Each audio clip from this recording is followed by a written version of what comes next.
اوس الله سبحانه وتعالی چې کله د سختو تذکره وکړه چې سختې به راځي ولې چې پاک او پلید جدا شي نو په هغه سختو امتحانونو کې یو دا ده د الله په لار کې مال لګول دا امتحان دی که نو اوس رد کوي په هغه خلکو باندې څوک چې نه لګوي او بخل کوي دې کې یهودیان منافقان دا ټول پکې دننه داخل دي منافقانو یوه روپۍ د الله په لار کې نه وه لګولې خو چې کله به غنیمتونه رالو هر یو به ځان داسې برابر کړی په اولني صف کې به ناست او چې د روپۍ د لګولو وخت به راغی نو دا بازي که نه ورکړې والا نه وي کم یې وي راکه والی بیا به راته داسې ناستي په اولني صف کې به ناست خو که خبره د ورکولو نو بیا به دوربین کې به م وینني مسلمانانو کې هم بعض هغه دي یاره وی هره خبر راته کوه خو د دې انفاق د دې خرچې دا خبره نه ده دا پې ښه نه لګي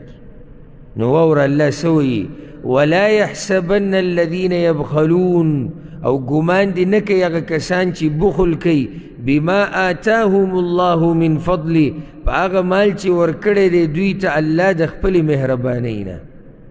خیال م دی بخل کوي او قمقلان په څه باندې کوي د الله په مال یعنی مال د چا دی د الله دی دوی به بخل کوي هو خیرا لهم چې دا غوره دی دوی لره دا ګمان دی نه کوي حالانکه ګوره د بخیل دقه ګماني چې زما دا کار څه دی غوره بل ته هم وایي تعجب به ته دا وکړي چې په خپله خو بخیل دی خو که ته یو 2 روپۍ لګوي نو تا ته هم نصیحت کوي ته راته شو دا طریقه ستا زما خوښه نه شو نو دی چې دی نورو ته دا نصیحتونه کوي خو دی په دې سوچ کې دی چې زما دا طریقه څه ده صحیح ده که نه ځکه خو یې بل ته بیانوي الله وی بل هو شر لهم بلکې دا بد دی دوی لره په بخل کې خیر کم ذکر سیطوقون ما بخلوا به یوم القیامه زر دی چې په غاړه کې به واچولی شي دوی ته هغه شی چې بخل کړی دی دوی په هغې سره په ورځ د قیامت دا مال به ورته الله ټول په دې غاړه کې ور واچي چې زه اوس ګرځوئ دې شرم ته ګوره که د ده مینه د څه سره وه جمع کولو سره مال سره خو ټولو مینه خو د ده پکې څه سره مینه وه جمع کول او شمارول غاړه کې به ورته الله واچوي بس وګرځوئ اوس یې شماروه نو ګوره ولله میراث السماوات والارض او خاص د الله دپاره میراث د اسمانونو او د ځمکې دی ته پې ولې بخل کې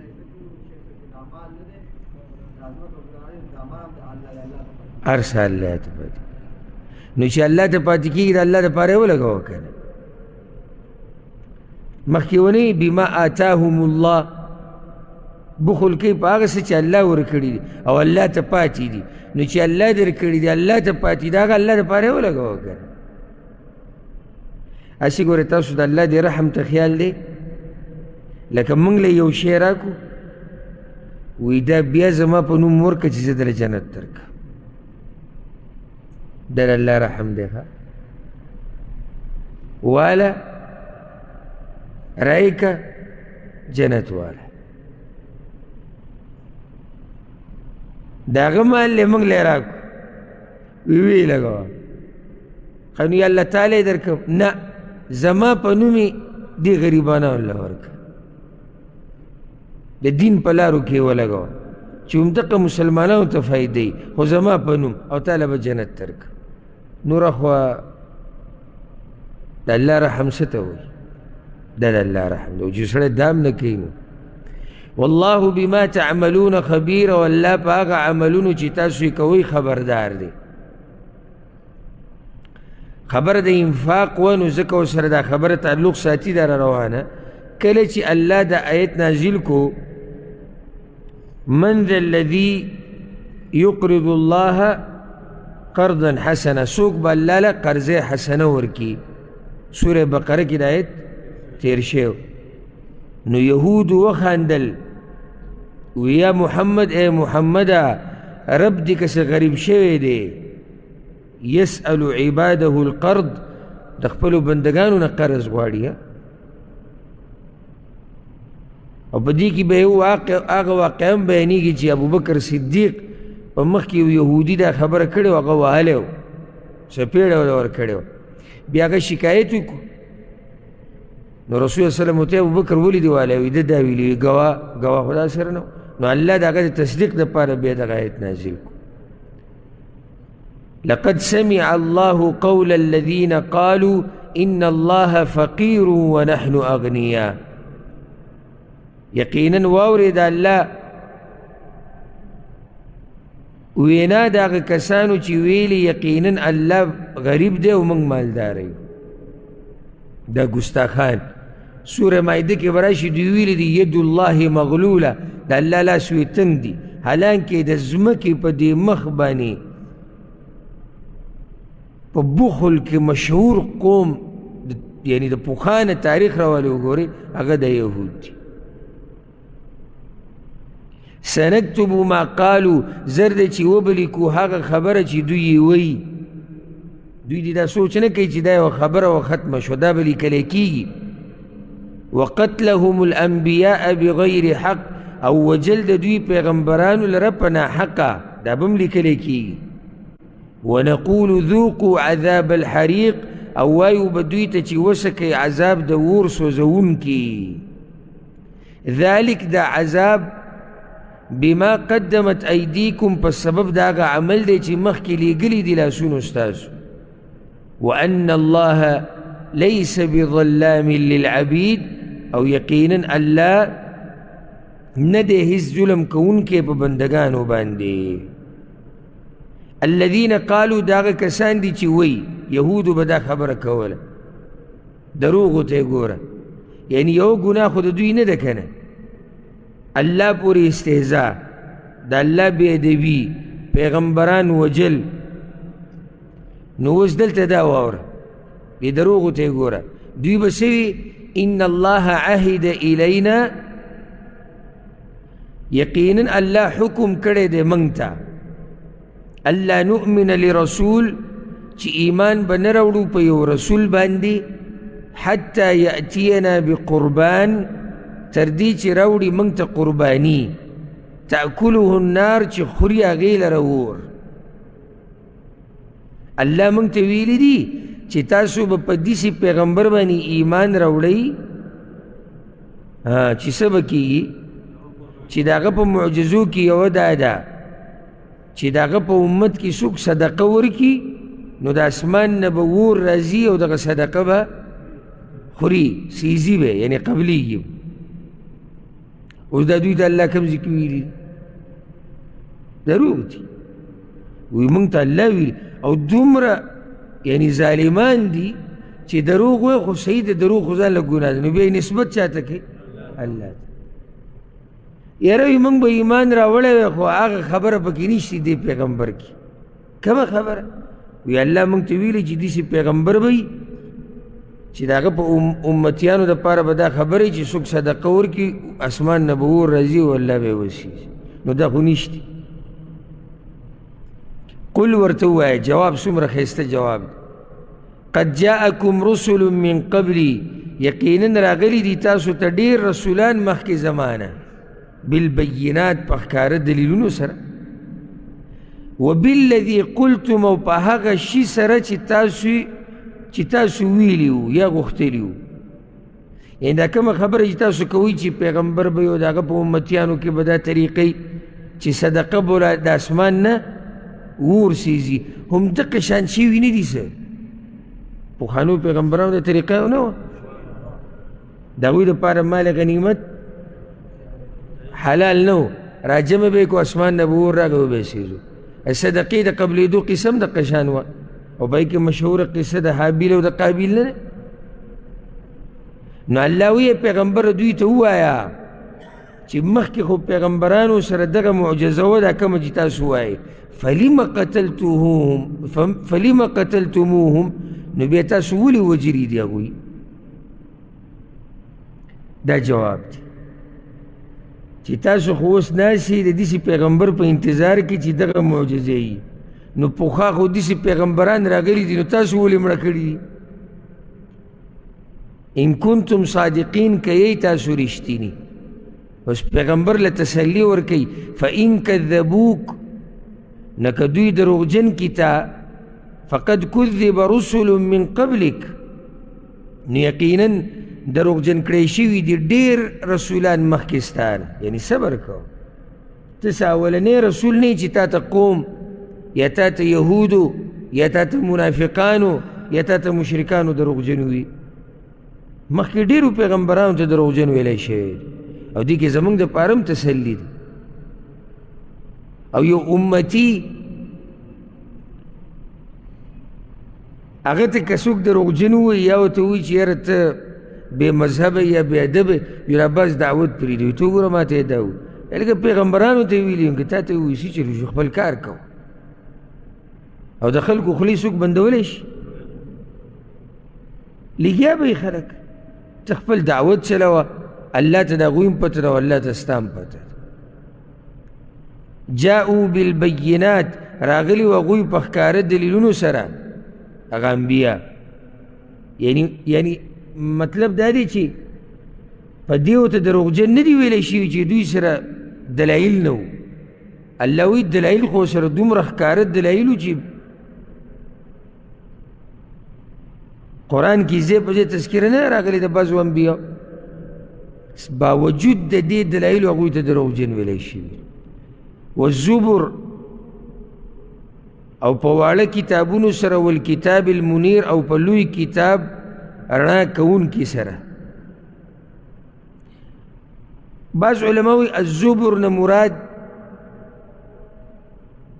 واړه کتابونه دي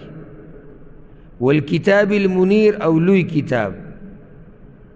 او بعض وایي الزبر او الکتاب دې نه ټولو نه آسماني کتابونه مراد دي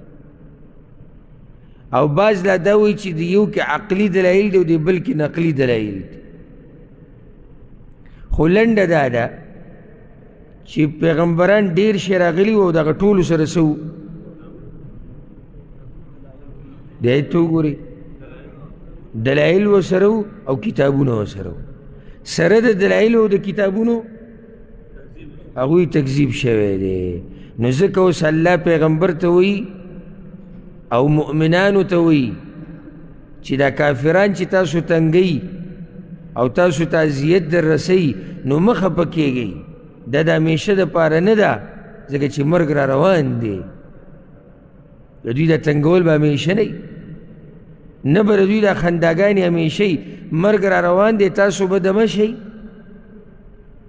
عزتونه به دل الله درکړي آخرت کې او نعمتونه او دوی به هم الله راونیسي همیشه دپاره خو به دوی هم ژوندي نه کل نفس ذائقة الموت هر سا والا سکون کې د مرګ دی دا قانون دی ګورئ ښه هر سا والا سکون کې د مرګ دی موت به کیم داخل وي هر سا والا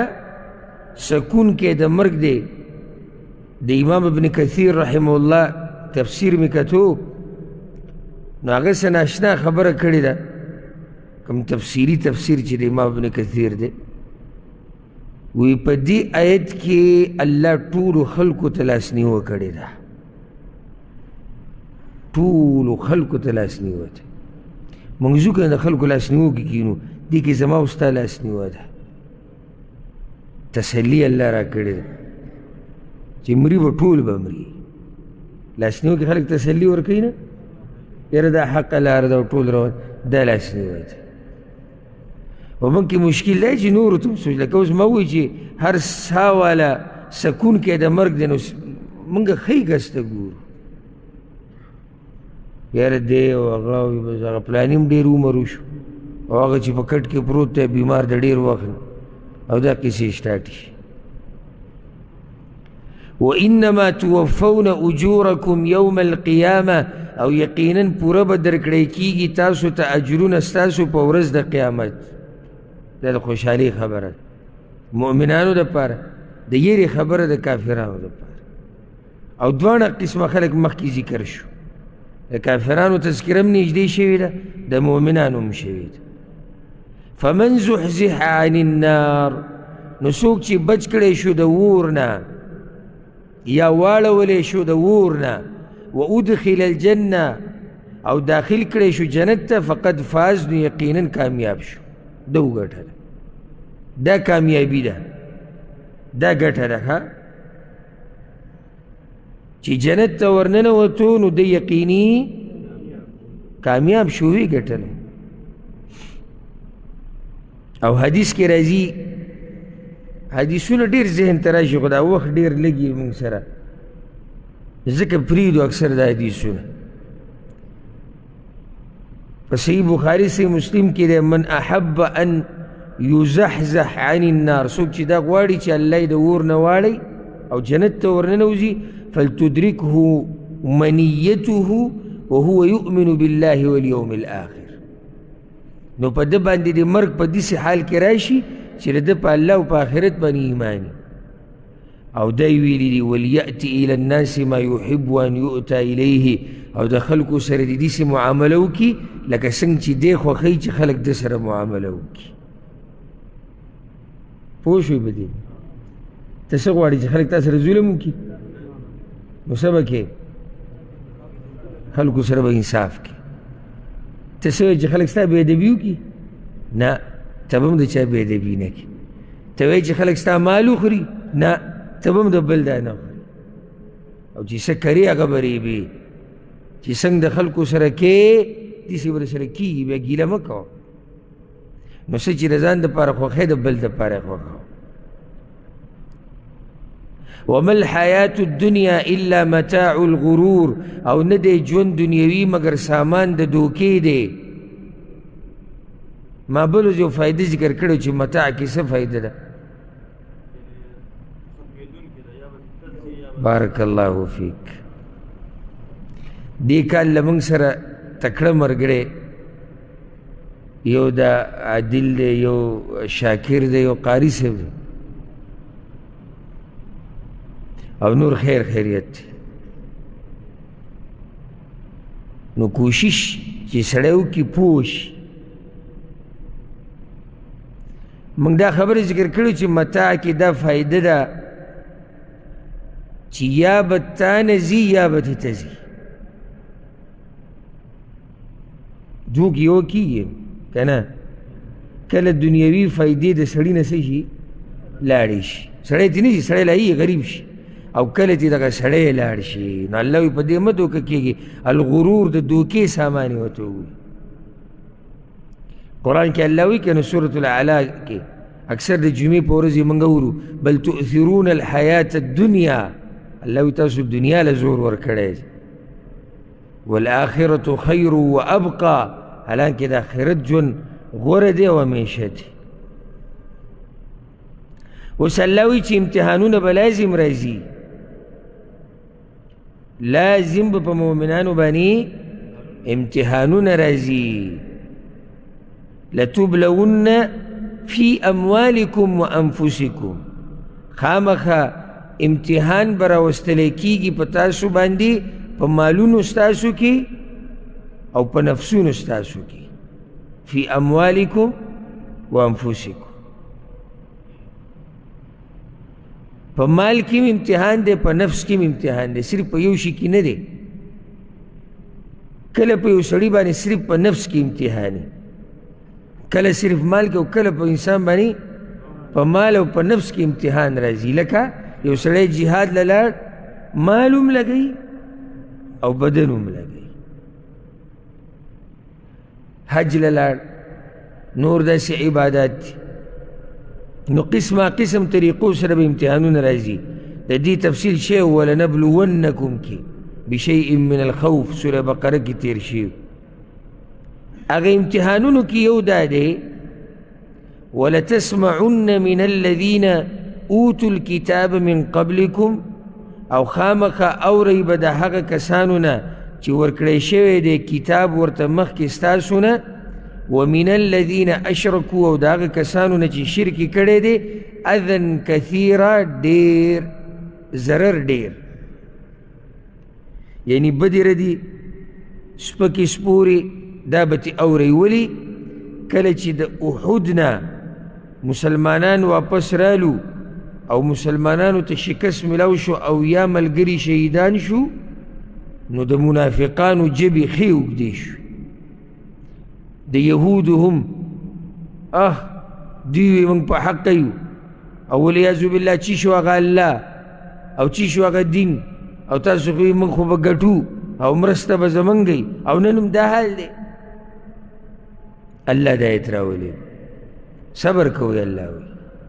امتحان به راځي امتحان راغی که نه او یا کسان شهیدان نه شو مالونه ولګېدو که پیغمبر صلی الله علیه وسلم پکې پخپله زخمی شو نو اوس دا امتحان یو بل قسم دی چې دشمن لګیا دی سپکې سپورې وایي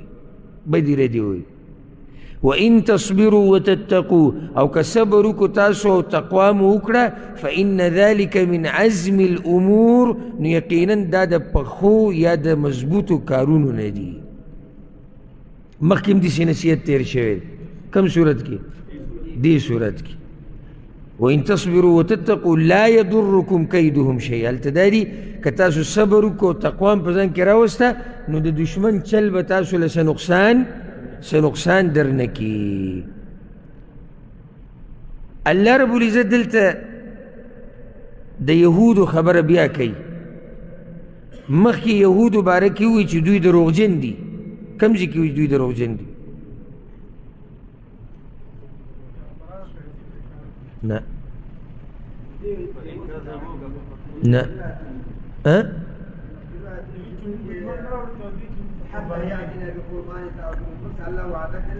او دقه دی الا نؤمن لرسول حتى يأتينا بقربان دروغجن دي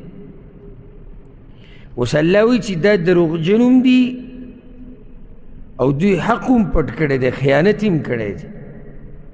وإذ أخذ الله ميثاق الذين أوتوا الكتاب او کله چې واغسته الله وعده د هغه کسانو نه چې ورکړی شوی دی هغوی ته کتاب لتبیننه للناس خامخا تاسو به بیانوئ دا خلکو ته دا څه شی دا کتاب دا به لازم بیانوئ تاسو خلکو ته ولا تکتمونه او نه به پټوئ دې لره بیانوئ به او نه به پټوئ څه چې دي هغه به ښکاره بیانوئ نو څه د دوی سره چې دوی پټ کړو د رسول وسلم حقانیت یې پټ کړو د قرآن حقانیت یې پټ کړو او د دې خپلو عوامو نه ډېرې مسلې پټې کړې وې سوره بقره کې دې تفصیل تېر شوی فنبذوه وراء ظهورهم نو غزار کړو دوی هغه وروستو د شاګانو خپلو نه کتاب یې غزار کړو شاته کتاب غورځولو څه مطلب دی عمل یې پې ونه کړو دا نه چې داسې راواغېستو غزار یې کړو عمل یې پې ونه کړو واشتروا به ثمنا قلیلا او وایغستو په هغې سره قیمت لږ څه شی چې غزاري خو په بدل کې به سألي که نه دوی چې دا کتاب غورځولی دی نو په مقابل کې څه اخیستی دی لږ قیمت یعنی دنیا یې اخیستی دی فبئس ما یشترون نو بد دی هغه شی چې دوی یې اخلي دوی څه ګټه خو ونه کړه که تاوان او تاوان اوس الله د دوی بله بدي بیانوي بل مرض د دوی دا و چې کارونه یې غلط او غوښته دا چې خلک زمونږ صفت وکړي یعنی موږ به کار غلط کوو او په دې غلط کار به خلک څه کوي خلک زمونږ صفت کوي دا عجیبه خبره ده دا په اهل کتابو کې دا طریقه وه عبدالله ابن عباس وی رسول صلی الله علیه وسلم یو پیر د یهودو نه د یوې خبرې تپوس وکړو نو هغوی خبره پټه کړه بیان یې نه کړه او د هغې په ځای بله خبره وکړه چې هغه غلطه وه. نو یې کله چې بهر ته ووتو نو یو بل ته وکتو ویې خندل وی سم خیال دی. نو د یو بل صفتونه یې شروع کړو او په دې باندې خوشحاله و چې موږ علم پټ کو او موږ حقیقت ونه وی الله دا آیت نازل کړو. او یو روایت کې داسې راځي امام بخاري راوړی دی ابو سعید الخدري رضی الله عنه وایي چې بعض منافقان د رسول الله وسلم په زمانه کې د جهاد نه پاتې شوي نه وتلي جهاد او په دې باندې سخت خوشحاله و چې موږ د جهاد نه شاته پاتې شوي او موږ چل ولوکو. نو کله چې رسول الله وسلم راغی دوی ورله وزرونه یې پیش کړو او جړاګانې او خبرې وکړې او بیا خلکو ته دا وي چې زموږ صفت کوئ زموږ بدي مه وایئ موږ خو مجاهدین یو موږ خو جهاد کوو خو دلته موږ ته عذر را پیښ شو نو تاسو زموږ صفت وکئ په دې چې موږ جهاد کوو. نو جهاد دوی کړی کله دی چې دوی دې صفت وشي. نو الله هدایت نازل کو لا تحسبن الذين يفرحون بما أتوا ګمان مکوه په هغه کسانو چې خوشحالیږي په هغه کار چې دوی ورته راتلل وکړل. یهود خوشحاله شو کنه چې موږ ګټه توره وواله څه چلو مو کو حق م پټ کو. ويحبون ان يحمدوا بما لم يفعلوا او خوښۍ دا چې صفت دې وکړی شي د دوی په هغه کار چې نه دی کړی دوی هغه کار یې نه دی کړی خو زموږ څه وکړي صفت وکړي. لکه بعض مولیان صاحبان پکې دي بعض دنیا پرس ټول عمر یې د خپلې خېټې خدمت کړی خو غواړي دا چې دا خلک دا صفت وکړي چې او پلاني مولوي صاحب د دین لوی خدمتګار لوی به لږ راکاږي هم داسې صفت به کې لکه نو صفت د څه وکړو تا کې هغه صفت نشتي چې په هغې دلاسه موږ ستا صفت وکړو. نو دا صفت په یهودو کې مو منافقانو کې مو او بعض د دې امت په کسانو کې هم شته. فلا تحسبنهم بمفازة من العذاب نو ګمان مه کوه په دوی باندې په خلاصېدو د عذاب نه. پیغمبره ته دا مه وایه چې دوی د عذاب نه خلاص شو نه ولهم عذاب علیم او د دوی دپاره عذاب دردناک دی. دوی نشي خلاصېدی ځکه چې باچایي د چا ده